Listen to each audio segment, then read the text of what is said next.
VCT Masters Toronto starts in about a week, so it's time to talk about all 12 teams that will be attending this second Masters of the year. The very first VCT tournament in Canada, my home country. I will be attending this event. So let's talk about all the teams that we're going to see at this event and talk about their chances. So this is the board we have today. We have every team from every region organized by each region. The teams on the very left are the top seeds of each region. They do not have to play in the Swiss stage, except for China, where it's the team on the very top, which is Gen.G. And on paper, just like Bangkok, this tournament is very hard to predict. We have some teams attending their very first Masters. We have teams that attended Bangkok not make it here. Specifically looking at Pacific, we don't have DRX or T1, so the last tournament winner in T1 not making it to this event. China having two new faces, Edward Gaming not attending this event either. Same with China, both EDG and Trace did not make it to this event, so we have two new faces in XLG and Wolves. And then in EMEA, we have some familiar faces from last year, but also notably missing out on Team Vitality, a team that made it to top 4 at Bangkok, but had a very poor stage 1 after dropping Trex. So it's a really interesting crop of teams, and I'm very excited to see a lot of them. Doing a quick look at the top seeds of each region, we have G2, who were the runners-up at Bangkok. We have RRQ, who are not only attending their first Masters ever, but they're also doing it as the top seed of their region. We have Fnatic making their return to the international stage, having a pretty similar year as they did in 2024, missing out on the first Masters of the year, but then making it to the second. And then we have XLG, an Ascension team, being the top seed in the China region. But these top seeds absolutely are not safe. If we look back at VCT Masters Shanghai, which was the second Masters tournament of 2024, we saw 3 out of the 4 top seeds get knocked out in that opening round of playoffs. And my main theory for this is that teams that make it through the Swiss stage just have to go through this absolute gauntlet. So by the time the playoffs have started, these Swiss teams are already in peak form. They're in tournament form. They've had to go through a lot to get there, and the playoff teams are just kind of waiting. So that can definitely be detrimental to some of those teams. It was at Shanghai. We'll see if that's the case here. Anyways, talking about individual teams, we will be starting with the Americas, the hosting region for this tournament, and G2 has remained the top team in the Americas League. Having a very good start to the year at kickoff, going to Bangkok. They were the runners up there. It was an incredibly close grand final against T1, and G2 were very close to winning that one, which would have been their very first international trophy. To this point, they have not won one yet. And if there's any tournament that would be a perfect fit for G2 to win, it's probably this one. The journey this team has gone through has been a very long road, dating all the way back to 2022 with the original guard roster. They didn't make it a franchising. They played in Tier 2 right after that. Then they almost get not even allowed into Tier 1 because of the guard folding as an organization. G2 does end up picking up that spot, so that is avoided. They have a pretty solid year in 2024 where they did have some nice placements, especially at VCT Masters Shanghai. And then they find themselves so close to a trophy at the last international tournament, but they just fall short. But then they continue their strong in-region play. They do end up losing against Sentinels in that playoff bracket, which almost knocked them out of the whole tournament. Having some pretty close games against 100 Thieves and Evil Geniuses, but after that little bit of a down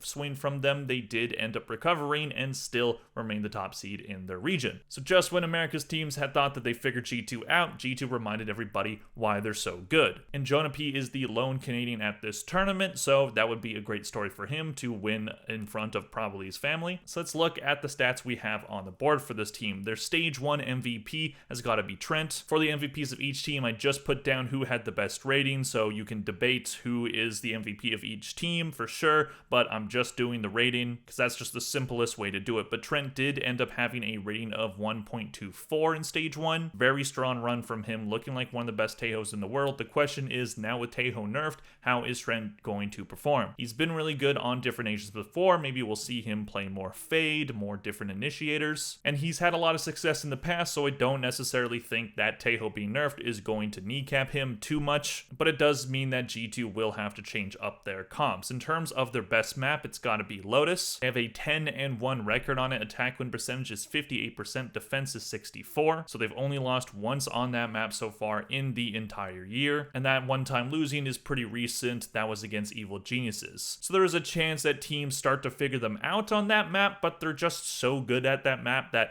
I would be surprised if they end up losing a ton more. Maybe once, maybe twice more. It's hard to be perfect on a map, but I still see them as very strong on Lotus. Looking at the stat down below, if you're curious what WLE maps means, that is the amount of maps you have a winning record on, losing record on, and an even record on. And that's just taking into account active maps that are going to be at this tournament, so Fracture is not accounted for in any of these team stats. And I put the stat for each team to show how deep each team's map pool is, and G2 have a very strong one. They have 5 maps where they have a winning record on, they have 0 maps with a losing record, and they have 1 map with an even record. And that even record is Icebox. They are 1-1 on that map, so they could very easily have a winning record on that map the next time they play it. Already talked about their last international appearance, that was second at Bangkok. And going back to my point about the top seeds of each region maybe not being as ready for the playoff bracket as the Swiss teams, I do think if there's one team where that's actually going to be beneficial to them, I think it's probably G2. G2 has played a ton of Valorant this year. You definitely saw a bit of burnout affecting their performance late in stage 1, not looking as crisp as they did early in the season in those matches against Sentinels, 100 Thieves, as well as Evil Geniuses. So I think a bit longer of a break before they get into their matches is going to be a good thing for them. They'll have more time to practice, more time to scrim, they'll get to watch the tournament and see how the meta is forming and how they can adapt to it. And I don't necessarily see this team having issues with coming out to a slow start. I think they're going to be really motivated to win this one. We will see how far they can go. It is very hard to go to back-to-back grand finals. It's even harder to win one of them, just as Team Heretics.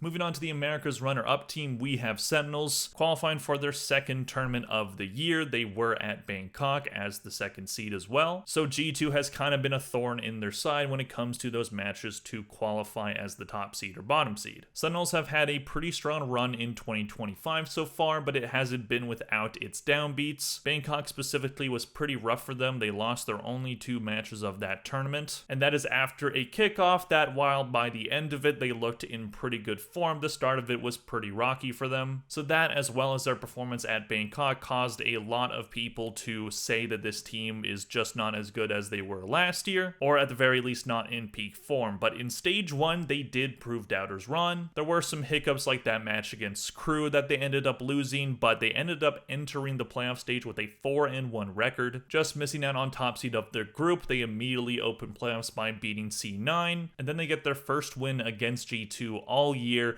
to go to the upper finals. They beat MIBR, they rematch against G2, they do end up losing that grand final despite having map ban advantage. So obviously not the result they wanted. They definitely wanted to be the top seeds in their group, and a lot of people thought that they would have been after beating G2 the first time. But again, G2 is very strong in their region, and they already qualified for the tournament, so it's not the biggest deal that they ended up missing out on it. So they do enter this Toronto tournament, I think, in pretty good form. It is quite a long break between the end of stage 1 and the start of Toronto. I believe it's about a 20-28 day break, somewhere within that range. But Sentinel's stage 1 MVP was Gen.G, being a very high performing IGL. He ended the stage with a rating of 1.15, having a very strong playoffs as well as round robin, and that's definitely good to see that your IGL can perform at that high level. There were concerns from fans, including myself, in the offseason that having Gen.G switch from Sentinel to Initiator might not be the best fit, but it's turned out to be a pretty good fit for him. I think his IGLing is improving, as well as his overall performance has been pretty solid, and then he ends up having the best rating out of his team by the end of stage 1, so good work from him there. In terms of Sentinel's best map, they have a 7-3 record on Pearl. Attack win percentage is 64%, defense win percentage is 46%, so a map that early in the season they weren't super solid on, but they got a lot better as the season went on. In terms of maps they have a winning record on, they have 3. For a losing record, they have 2, and in even record, they have 1. So they don't have as deep of a map pool as they did, say, last year. They're still pretty solid on Split. Lotus this year, which was solid for them last year, has been quite a struggle for them. They have a 3-4 record on that one, so it's only 1 more loss than win, but still something that they're going to hope to improve. Already talked about their Bangkok performance. It was not good. They placed 7th to 8th,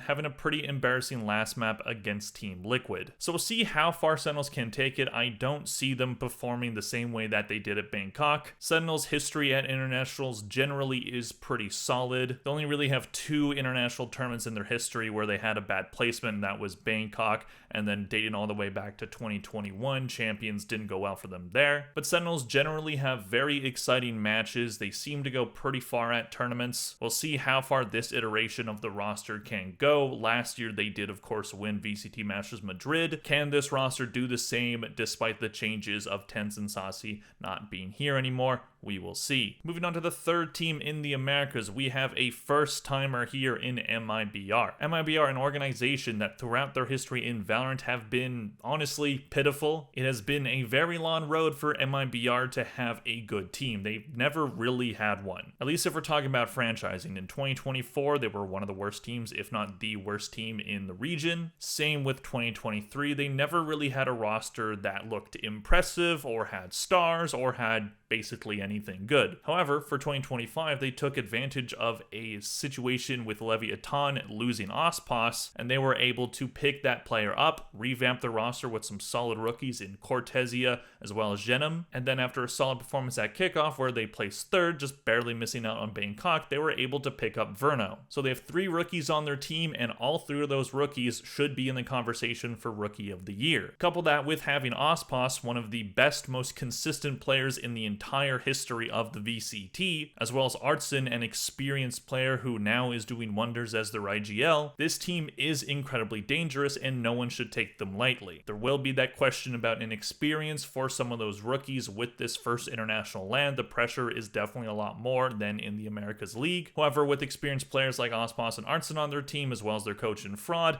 I don't think that's going to be much of a concern. Looking at their Stage 1 MVP, it's got to be Ospos. Definitely started Stage 1 not that great, but then he got a lot better, and even his final rating of 1.19 is a little bit low for Ospos, which is just hilarious because that is better than most people in the Americas region. So even when he's on a bit of a downswing, his downswing is better than basically everybody else. So that's just hilarious. That's just how good Ospos is. But Ospos turns up for international tournaments. He's never had a champions where he didn't place at least top 4. Shanghai didn't go great for Leviathan, but I think this roster on paper is much better than that team, and Ospos seems to like it here a lot more. Definitely seems like a much better situation for him, and this team I think has more potential. In terms of their best map, they are undefeated on Icebox, and for most of these map stats, I didn't include the EWC qualifiers. I mainly just want to talk about VCT stats. I tried to leave out third-party tournaments that happened in between the season. Except when we get to China, there were some stats that were from like the Chinese Evolution series thing, but I just didn't want to have to minus map records and all that stuff, so I just kept it simple for that, but everywhere else, it's just VCT stats. Anyways, MIBR, Icebox, they have an attack win percentage of 83%. Very strong number on attack there. It's really hard to get many rounds off of them. And defense is an impressive 65, so they might be the best team in the world on that map. We'll see if anybody can knock them off that podium, but it seems like it's going to be very hard to do. In terms of maps that they have a winning record on, they have 4 of them, so technically better than Sentinels, the team that they lost to. They have 2 maps with a losing record and 0 maps with an even record. So this being this team's first Masters ever, it's going to be a huge test for these rookies, as well as for their experienced players. Artson, while he is experienced, he hasn't been to many internationals, but this is a new beginning for this roster and new beginning for Brazilian Valorant. This team does look incredibly dangerous, but going up against teams from other regions, it's going to be a much different story than within the Americas, so they're going to have to be ready. I think with this team, it really could go either way. I think they have the potential to steamroll through the Swiss stage, but there is also the possibility that they struggle against teams from those other regions that are playing playstyles that they're not used to. So for their sake, they're going to have to be prepared for that. We will see how far this team can go. It really could go either way. Moving on, we have the Pacific region, a region where I already pointed out that they don't have either of the teams that attended Bangkok. This is a new crop of teams, 2 teams that have already been to internationals, but 1 team that has not. And that is RRQ, a team that has looked pretty impressive in the Pacific region this year. After having a rocky kickoff where they went 2-2, losing to Nonshim Red Force to get knocked out of that tournament, starting Stage 1 against the same team, losing that match, they would then end up having a 3-2 record to be the top team in their group.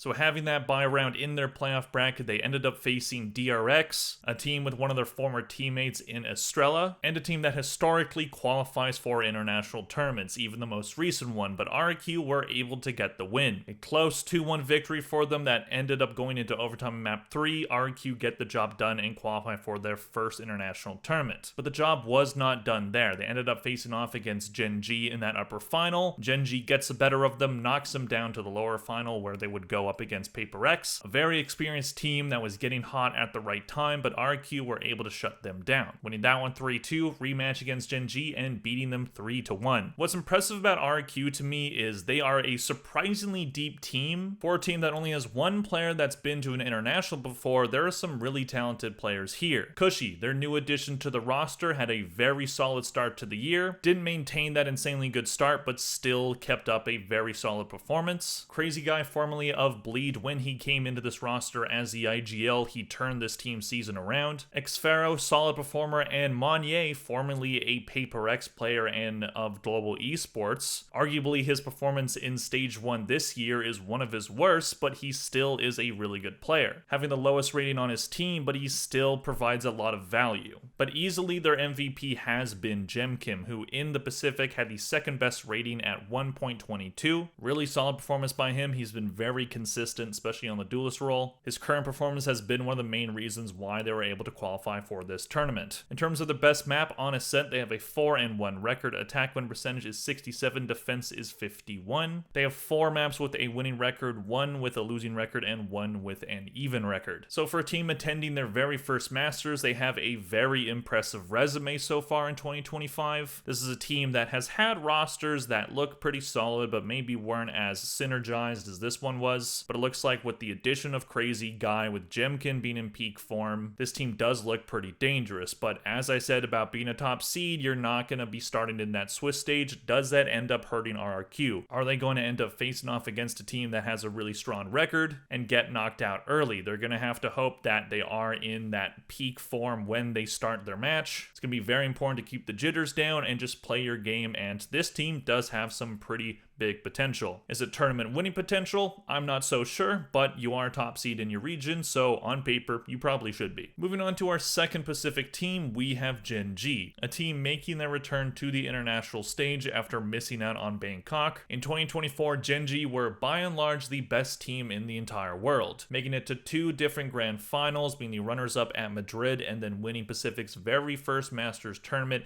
at VCT Masters Shanghai, having the most international wins out of any team and only having 3 losses at international tournaments. So they were an incredibly impressive team. However, in the offseason, they did go through some changes, losing arguably their best player in MIBR, as well as Lakia. So they did end up going through some roster changes, and that has definitely been a discussion point of this team because they've already done a decent amount of shuffling. At the beginning of the year, they brought in Yeoman and Foxy9. After having a disappointing kickoff where they didn't qualify for Bangkok, they kicked Yeoman out of the team. They then benched Foxy9, then brought in Ash and Suggest, and at the start of Stage 1, those 2 players had a terrible start, both of them being in the bottom 2 of the scoreboard for those first 2 matches of Stage 1, which would prompt the team to bench Suggest and then bring back Foxy9, which ended up being a very smart move, because Foxy9 ended up being the MVP for this team during Stage 1, having one of the best ratings in the entire region at 1.12, which is quite surprising. Foxy9 is a player who's had a pretty up and down career to this point. Previously on DRX, he wasn't a mainstay on that roster until 2024, then he ends up getting kicked out of the team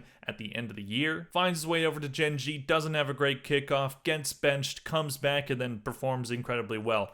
Incredibly weird player, but a good player nonetheless. And Gen.G is looking to get back to that tournament winning form that they had last year. They had a 3-2 record in the group stage. They had an opening match in playoffs against Talon, beat them 2-1. Then went on to face Boom, a team that was pretty hot at the time. They beat them 2-0. Then, as previously mentioned, they beat RQ, but then could not topple them in the grand final. So just like VCT Masters Shanghai, the tournament that Gen.G won, they are starting in the Swiss stage. So it's a situation that they're used to. Can Foxy9 keep up this strong performance? performance, that is going to be a big decider on how far this team goes. In terms of their best map, Lotus, they have a 7-2 record on it. Attack win percentage is 56%, defense win percentage is 67%. They have 5 maps with a winning record on, 1 map with a losing record on, and 0 with an even record. So they're really good on Lotus. Their map pool is pretty deep. This team is looking dangerous. Their last international tournament was Champions 2024, where after winning Shanghai and being the runner-up at Madrid, they were favorites to win that one, but they could not keep up that peak form. They would lose to both Heretics and Sentinels to get kicked out of that tournament at the 9th to 12th placement. So this team is looking for redemption from that tournament, as well as how they've been at the beginning of the year. Again, the roster shuffling can be seen as a bit of a concern, but it looks like their current group is what they're going to run for the rest of the year. So we'll see how far Gen.G can take it. I do think it's a pretty big question mark. The runners up in their own region, they could have won that game against RRQ, but RRQ did end up winning that one. There are some really interesting teams in the Pacific, and Gen.G is no exception. Neither is PaperX, who make their grand return to the international stage. After having a very long streak of making it to international tournaments, PaperX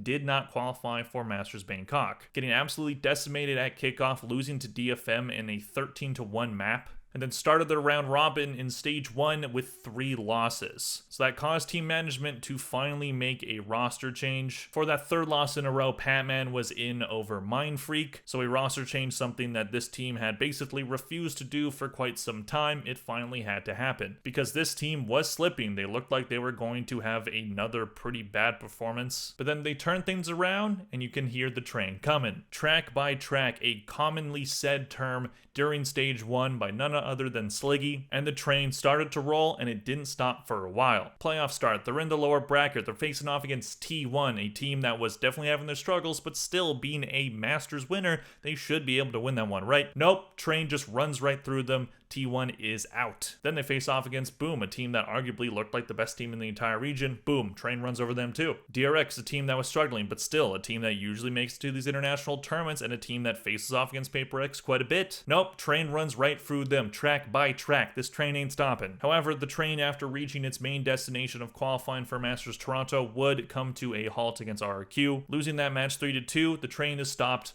but only for now. PaperX is an incredibly weird team. They are a team that I've cheered for at many different international tournaments. During the time of having this channel, I picked them to win 3 tournaments. I think those 3 tournaments were in a row as well. First was Champs 2023. We all know how that went. Then we had Madrid. They lost that one despite getting top 3. And then Shanghai was the last tournament that I said I was going to predict them in. If they were going to have a bad performance at that tournament, I swore never again. And then what do you know? They had a bad performance. They didn't do very well and had a pretty embarrassing opening match against G2. So I'm going to stick by my word. I'm not going to predict this team to win, but let's talk about their potential to do it. In terms of their MVP for stage 1, it was Jane. He had a rating of 1.14, looking a lot better than how he did at the beginning of the year. He was one player that some fans were looking at to potentially be a roster change. Having both him and something on the roster, 2 duelist players, people were saying one of them probably is going to get swapped out, but it ends up being Mindfreak. Patman comes in, and Patman seems to be a pretty good addition, one of the main reasons why this team turned itself around. In terms of their best map, they have a solid record on Icebox, 4-1, attack win percentage is 63%, defense is 53%. In terms of their map pool, they have one of the funniest ones. They have 2 maps where they have a winning record on, they have 3 where they have a losing record on, and they have 1 where they have an even record. So their map pool is not particularly deep, but the train is starting to roll. So as the train starts to go forward, the deeper the map pool gets, because the more they win on more maps. So we'll see if the train can end up getting to their destination of finally getting this team an international tournament win. I am not expecting it to happen, but if the train starts to roll, I will happily jump on. Moving on, we have the EMEA teams. 3 teams that have been at international performances before, some of the biggest orgs in Europe, starting with Fnatic, a team that is making their return to the international stage. They missed out on Bangkok. And as I said earlier in the video, this year for Fnatic is going very similarly to how 2024 did. In 2024, they were coming off of their back-to-back trophy-winning season in 2023, being the first team to ever do so, and they had a very good performance at Champs that year too. They didn't make any roster changes. People thought that they were locked to make it to every tournament of the year, but that's not what happened. They got upset at kickoff, and they do not attend that tournament. They would then go on to have a very strong performance in region during stage 1 and ended up being the top seed of their region. A very familiar position for this team. They usually are the best team out of Europe. However, Shanghai didn't go too well for them, but then they had a good performance in Stage 2. Then they went to Champions, where they ended up placing 5th to 6th, so decent run, but not what they wanted to be. And then they had some changes in the offseason. Durka, arguably their best player, gets kicked out of the roster. It was not Durka's choice. They ended up moving on from a duelist player that has been on the organization for a very long time and has been arguably one of the most consistent players in the entire VCT's history. Kayak gets brought in to replace him, a duelist player that was playing in Tier 2 for the past couple years, as well as we have Crashies come in place of Leo, who did get injured halfway through the season last year and still has not returned to this roster. So this team lost arguably their 2 best players for this season. And at the start of the year, it looked like they had made the wrong choice. Durka had a good performance with Team Vitality. They made it to Bangkok, where Fnatic struggled at kickoff and ended up losing to Foot to get kicked out of that tournament. So yet again, they miss out on the first international tournament of the year, but then in Stage 1, pretty similar story. They ended up having a 4-1 record during the round robin, and then they won the entire playoff bracket, beating Foot, Team Liquid, and Heretics twice. So yet again, Fnatic is in a very familiar position, the top team in their region. And Kayak has been a big part of it, a player that at the beginning of the year definitely was struggling. The main narrative around Kayak before he had that really strong performance in Stage 1 was that he couldn't perform on LAN very well. We would see his online performances in Tier 2 and he would look great. But then as soon as it was a LAN, maybe the lights were too bright, maybe he gets nervous in front of crowds, but he would definitely not have as strong of a performance. So early in the year looked like a bit of a mistake, but then Kayak had an amazing Stage 1. Maybe thanks to Fnatic changing their coaching staff before Stage 1 started, but Kayak found his groove and ended up being the top performing player out of the entire EMEA region, looking like potentially the best rookie in the VCT in 2025. He ended up having a rating of 1.24, which again led the European region. In terms of their best map, Lotus makes a familiar return. They have a 4-1 record on it this year. They have attack win percentage of 60%, defense is 68. And for the map pool, they have 5 maps with a winning record on, 1 with a losing record on, and 0 with an even record on. The last performance at an international was, of course, Champions 2024, where they placed 5th to 6th, so good performance, but again, not where they want to be. Fnatic is a team that wants to be winning trophies. They're a team that has already won trophies. Before they won Lock in Sao Paulo, they had troubles with being able to win it in big moments. Whether it was Grand Finals, like against Sentinels in the very first international tournament of the year, or any other tournament pre-franchising, this team just could not find a way to win in those big moments. But then they learned how to do it in one of the most insane Grand Finals we've ever had, did it again the very next international tournament, and have remained a very strong team. What's impressive about Fnatic is their ability to replace players in their roster and have it be effective. Losing Durka and Leo should have been a death sentence, and for any other team, it is. However, they bring in Kayak, they bring in Crashies. These 2 players have looked very good. They're looking comfortable. Boaster is clearly one of the best IGLs this game has ever had. The coaching change seems to have worked, and this team is looking back in top form. So how will this tournament go for them? Will it go like Sao Paulo? Will it go like Tokyo, where they're clearly the best team in the whole tournament and they win the whole thing? Or is it going to be like Shanghai, where they get knocked out early? Is it going to be like Champions, where they have a good performance but just not quite there? We'll see how this team ends up performing. The sky is the limit. We'll see how Kayak does on the international stage. Very curious to see how this team ends up doing, especially with the Crashies. It'd be nice to see him win another trophy. Moving on, we have Team Heretics, a team that at this point is basically just living in the movie Groundhog Day. Heretics are a supremely talented team. They had a very good year in 2024, one of the more unexpected rosters there. They qualified for Madrid, didn't have a great performance, but then were the runners-up at Shanghai, losing in a 3-2 grand final against Gen.G, and then going to Champions and being the runner-up yet again. Having a very close grand final there against Edward Gaming. They almost did it, but it just was not quite enough. They got shut down by Kane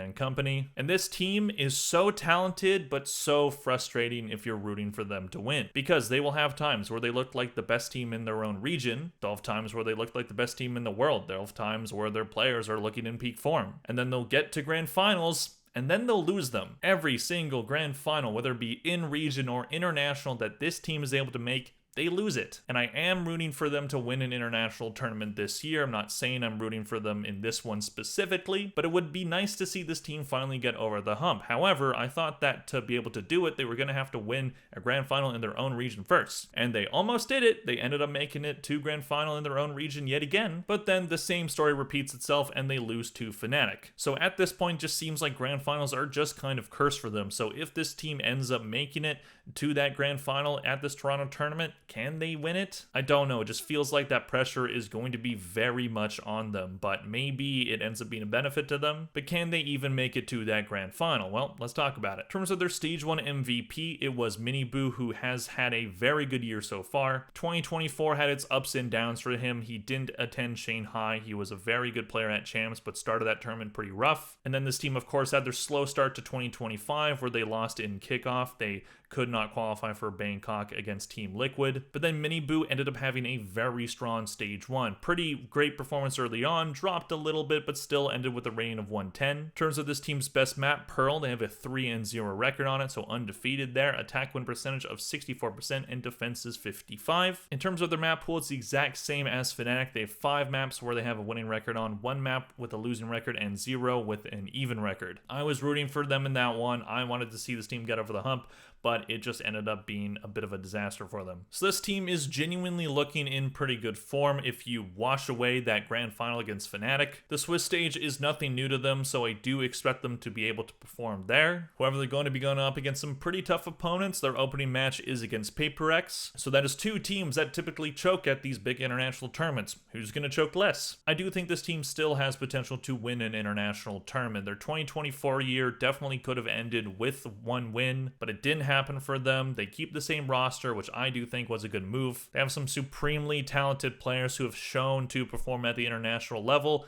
Do they end up doing it again? It's not really a question of how far this team can go. We know that they can make it to that grand final, but can they get over that finish line? Moving on, we have Team Liquid, a team that if you said at the beginning of the year that they were going to be the 3rd best team in the region, people would probably think you're a bit crazy, but this team has shown to be pretty consistent in their own region. After some pretty disappointing years in 2023 and 2024, Team Liquid did a bit of a revamp. Keeping their longtime player Nats on the team ended up being a very good move. He's had a great year. Yappy, Enzo, Mystic, all off the team. They bring in Patatek, Kamek. They keep Kiko from last year, then they ended up kicking Kamek off the roster after Bangkok. A pretty surprising roster move considering that Kamek did play pretty well overall. They bring in a player called Serial. They lose their opening match of Stage 1 against Kamek, so some pretty funny revenge there, but then they end up keeping a pretty solid form throughout Stage 1. Ended up having a 4-game winning streak after losing to Gentlemates, the top seed in their group. But then they had a bit of trouble in that playoff bracket. They lose to Fnatic, they get knocked down to the lower bracket, and then they have to beat Na'Vi as well as BBL to qualify for this tournament. So a bit rocky, but they end up getting it done. They then go on to face off against Team Heretics, a team that they embarrassed in the lower final of kickoff, and this time it was Heretics' turn to 3-0 them. A pretty dominant performance by Heretics. Team Liquid didn't have much of a chance, but still, they're in Toronto. Their MVP for Stage 1 is Kiko, a player that has been very consistent for them throughout the year. I remember he had some insane stats at kickoff,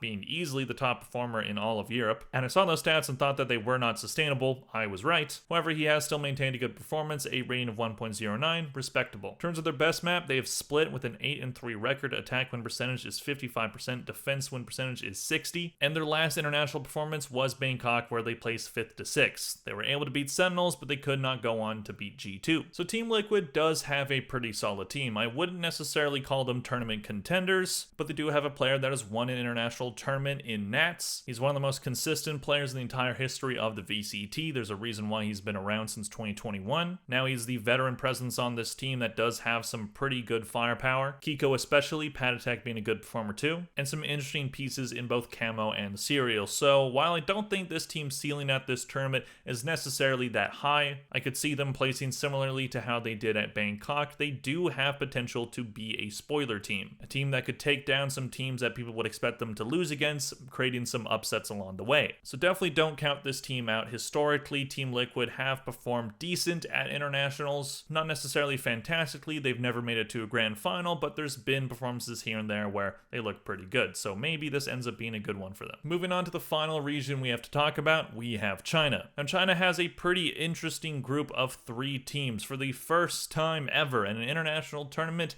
Edward Gaming is not a part of the teams from China. Even before China had a VCT league, Edward Gaming were still either the only Chinese team or one of the very few. And when the China League was created, that continued, and they were easily the most dominant force in China, even winning the region's first international tournament at Champions last year. But now, due to Edward Gaming having some lackluster performances as well as internal drama, we now have two brand new teams from China, starting with XLG, one of the Ascension teams in China, and potentially the best team in China now. The year didn't start that way for them, though. They would have a pretty good performance at kickoff, but were knocked out by the aforementioned Edward Gaming. They started their stage 1 with a loss against BiliBili, but then won the rest of their games. 4-1 record heading into the playoff stage, and then they were undefeated in playoffs, beating Nova Gaming, Edward Gaming, BiliBili, and Wolves, only dropping one map the entire playoff bracket, and that was in the grand final versus BiliBili. So this team was looking really good, they were feeling really good, looking like potentially the new Edward Gaming, and could maybe perform quite well at this international tournament, the first for the organization. However, this team ended up being forced to make a roster change, and Yu is off the roster. Yu was a part of a match-fixing controversy, not when he was on XLG, but it was beforehand, and the team ends up suspending him and then ends up kicking him off the roster altogether. And that's after Yu had a pretty good stage 1 for them, having a rating of 1.05 and playing a pretty wide variety of characters. So that is definitely a big loss for them, and comes at a pretty bad time heading into an international tournament. They will now have their sub Martin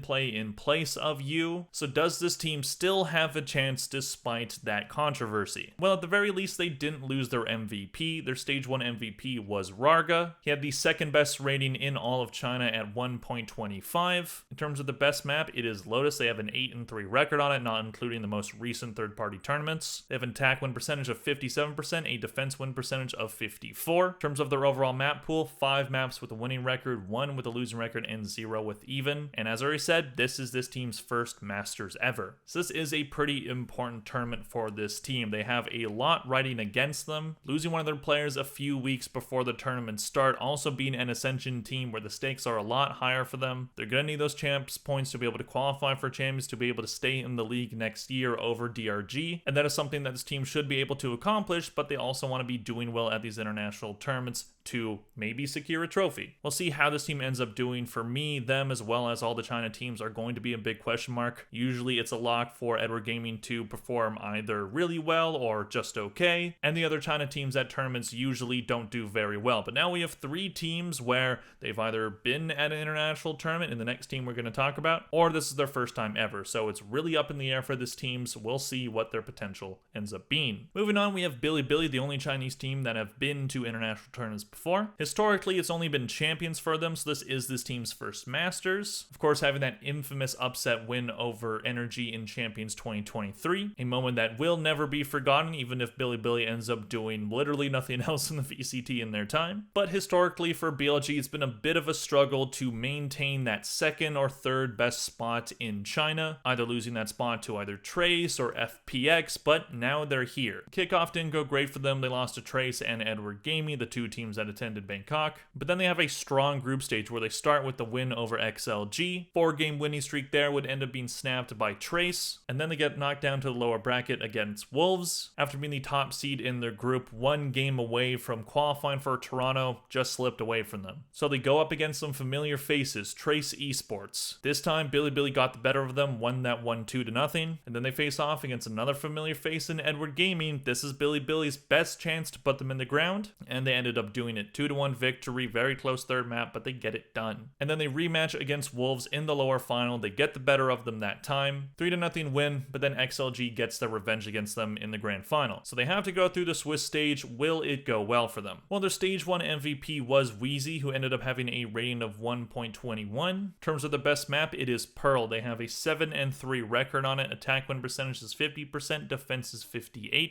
terms of their overall map pool, they have 4 maps with a winning record on it, 2 with a losing record on it, and their last international tournament was Champions 2024, where they were knocked out during the group stage. So this team, despite having some fun moments in international tournaments like beating Gen.G, they generally do not do very well at these tournaments. So this is a chance for them to turn that narrative around. They were the team that slayed the dragon in Edward Gaming. Can they slay some dragons here? It's going to be very interesting to see how this team does. I'm not putting any bets on having them go very far, but again, they beat a pretty good team in Edward Gaming, and they were the runners-up, so anything's possible. Moving on to the very last team that we have to talk about in this probably very long video when I edit it, we have Wolves. Wolves, the only team in the VCT that also has a soccer team, but of course the VCT China team is the main thing of this organization. Wolves were built to be somewhat of a Chinese super team in the offseason, but then that was proven to not work very well at the start of the year, losing their only 2 matches at kickoff, being one of the first teams out of that tournament. But then they have an overall good performance in the round robin of stage 1, ended up having a 3-2 record. Starting their playoff bracket against Tiny Esports, they win that one 2-0. Then they get their win over BiliBili Gaming, which qualifies them for Toronto. But then after that, they wouldn't win another map during the playoff bracket, losing to XLG